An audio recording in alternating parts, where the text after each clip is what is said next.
everyone, I am back with a vintage craft supply haul, and this will be a collective haul from 3 separate places, 1 antique mall and 2 thrift stores. So we'll go ahead and get started.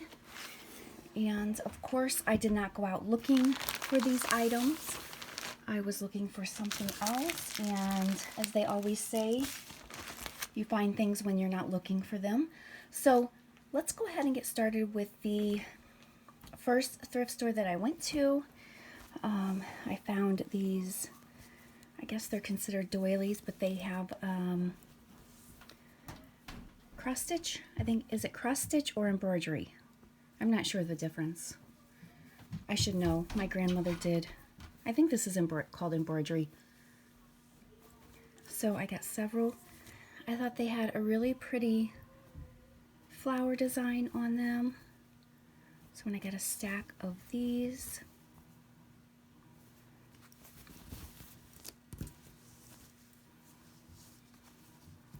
all different sizes.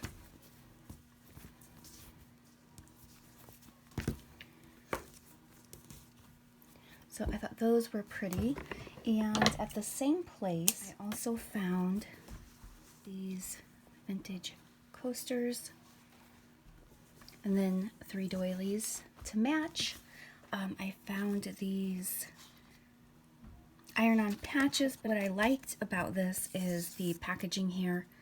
Kind of reminded me of the 70s when I first picked it up, but I'm sure this is older than the 70s.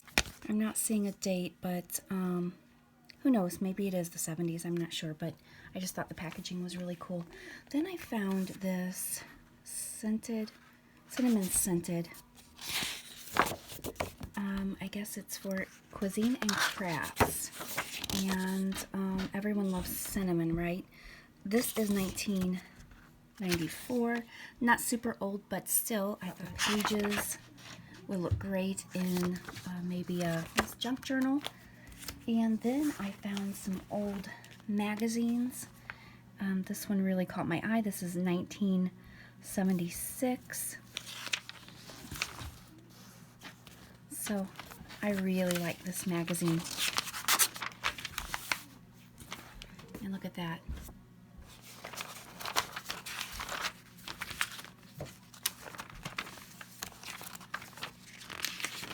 So of course I could not leave this magazine behind. Has some great aging. There's some macrame, which is back in style now, and they say everything always comes back around. This one is 1978 as well.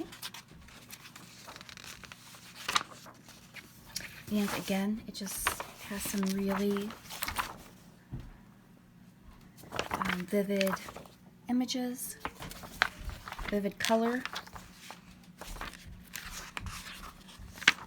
So I really liked that one. Okay, so I also found this Macrame Hang-Ups magazine, and this is probably the 70s as well, 1973.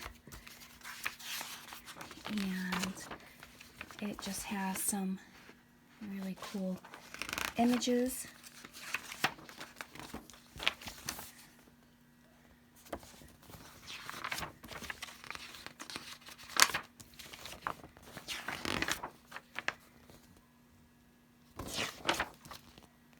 And then I found this Jean Flips for Gifts. So this is 1982. And I guess it is a how-to craft book, it looks like. But I really liked the pages.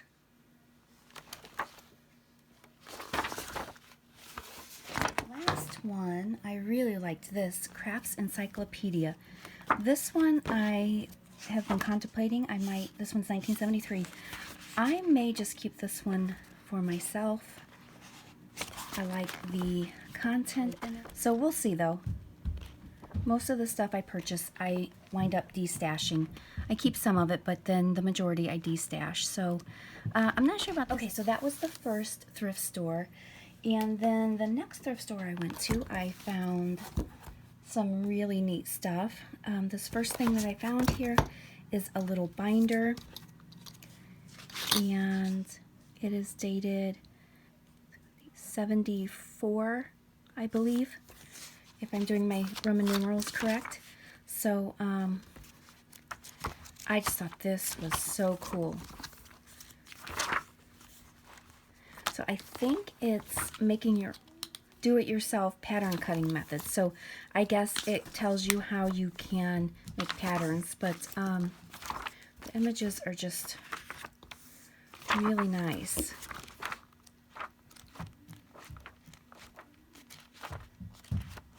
So I thought that was a great find.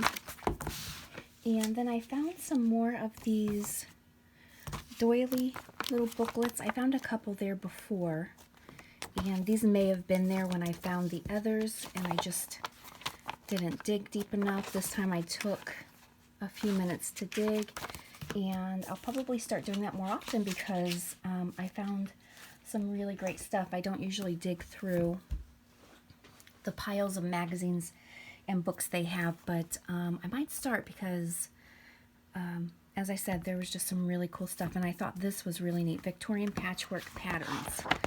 And this one is from 1988, and it just has some patterns, I guess, from the Victorian era when they made quilts by hand.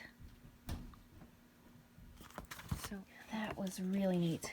And I know my great-grandmother, in her basement, she had one of those huge quilting rack. I can't remember what it was called, but I remember she used to hand do her quilts. So I really thought that was neat. I found this Plenty of Puppets to Make children's book. And this one is 1981. And again, I just really liked the pages. I found a Simply the Best Sewing book. It's always fun to find vintage sewing items. This one's 1988. And again, just such cool content in here. So lots of possibilities for junk journals with that. Here is a Women's Day Christmas magazine, and don't think I found a date on this one. I could be wrong. 1977. And who remembers that ad? All those toys. So here's some nice images that can be used for junk journals. And just a really cool magazine. Kind of brings back memories. I remember some of these things. So very cool. All right, and then I found, I'm not sure exactly what this is, but it looked interesting, and I think it was dated 70s, 1979. So I wanted to check it out. Okay, so I guess it is this cross stitch? What is this called? It says stitchery, so I guess someone already did these. Let's see if they did all of them. Oh, nope, it looks like just one, and then the others are still in here. They have not been completed. So that is really cool, though. I guess Mickey did this one. Okay, and then I have an iron-on transfer. This one is 1992. It has not been opened, but I thought that was kind of pretty and probably could be used somehow in a junk journal or a craft project. So the last couple things I saved because they are my favorites. And these two items I found at an antique mall. I'm guessing these are for one of those tulip quilts. My grandmother made one, and I was able to get it. So I believe that's what these are, but I have a bag full of them. The majority are white and yellow, but I will definitely be sharing these in D-stash lots. And then the final thing, so excited. When I found these, I've been looking for these, and every time I find them, they're so expensive. I just look at them and put them back, but I found a bag of paper dowels. Now these aren't in the greatest shape, but still in good enough shape to use for junk journals and craft projects. So I just really loved these.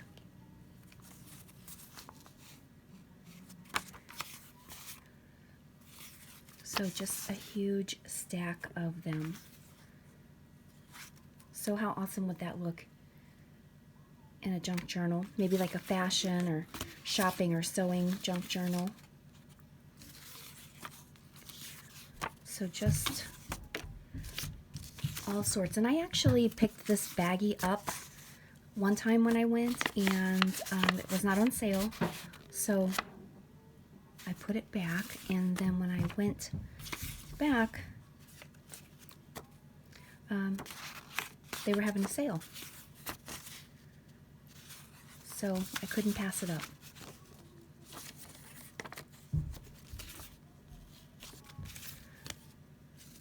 So just a huge stack here. All sorts of paper towel, clothing, several different dowels are in this lot. So I'm not sure. I will probably try to match up the clothing with the dowels, or I may just do like a random lot or something and offer these up. I may pick out some that I want to keep for myself. I haven't decided, but I definitely can't keep this stuff around for a while because I don't want to wind up in a situation I was in before where I just basically had so much stuff, and I went through about probably close to 2 years of de-stashing. So why it took so long to de-stash, I had totes and totes of crafting and junk journal supplies that I had been collecting, but I was working full-time, running an Etsy shop, going to school to complete my master's degree, and I just did not have a lot of extra time. Okay, so now these are really pretty. Oh, this one's missing the arm, but it's still, you could still use it. I mean, it's still pretty. I really like this one too. So I was going through all of that and just decided, you know, instead of leaving all of the supplies in totes, I would share them with everyone.